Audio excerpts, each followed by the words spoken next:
One of the biggest issues facing companies is that they are trying to address an ever-changing and diverse set of needs from customers.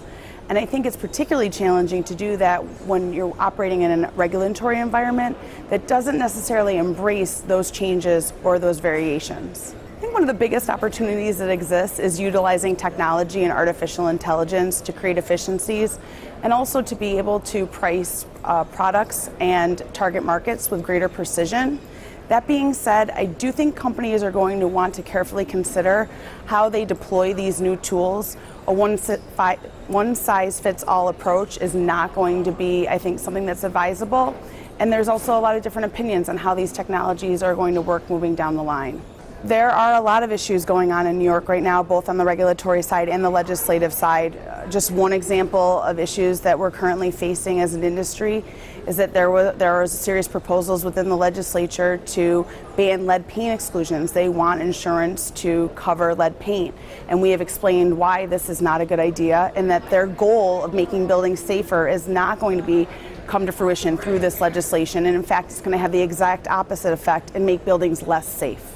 Adult use marijuana, the legalization of adult use marijuana is something that's still being discussed. It was seriously considered within our state budget earlier this year, but it did not end up being part of the budget. I know there are still talks occurring, and we'll certainly see where that goes this year and as we head into an election season for all of our state legislators.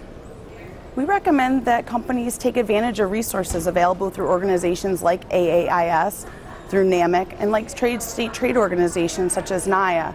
We think that it's only going to become more challenging moving forward. The nuances in the industry are growing exponentially, and as a result, it's going to be even more important for companies to seek keen insights from organizations that are in the know. At NYIA, we consider ourselves very knowledgeable about New York. We're very proud that it's our sole focus. And one of our taglines is actually that we would like to help companies navigate New York waters. Well, we know that New York is a very important state for many companies, and we take that very seriously as we identify ways to support our membership. I will say we're a very member-driven organization, so it's ultimately going to depend on what our leadership and our membership feels would be the best way for us to support the membership.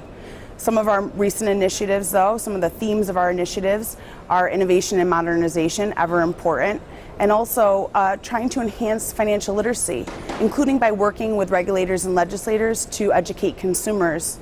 We recently, within the last year or so, launched a campaign called Thank Goodness for Insurance.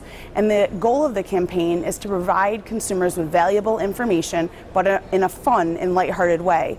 And so far we've rolled out an auto section along with a homeowner section. Soon there will be a business owner section along with a renter section. And then we will include some emerging topics within what's on this website as well. There's an opportunity to engage through social media. And also there's a website that has a great deal of information available. So we're hoping that this will help consumers to learn more about insurance and to be able to make better decisions about their financial security.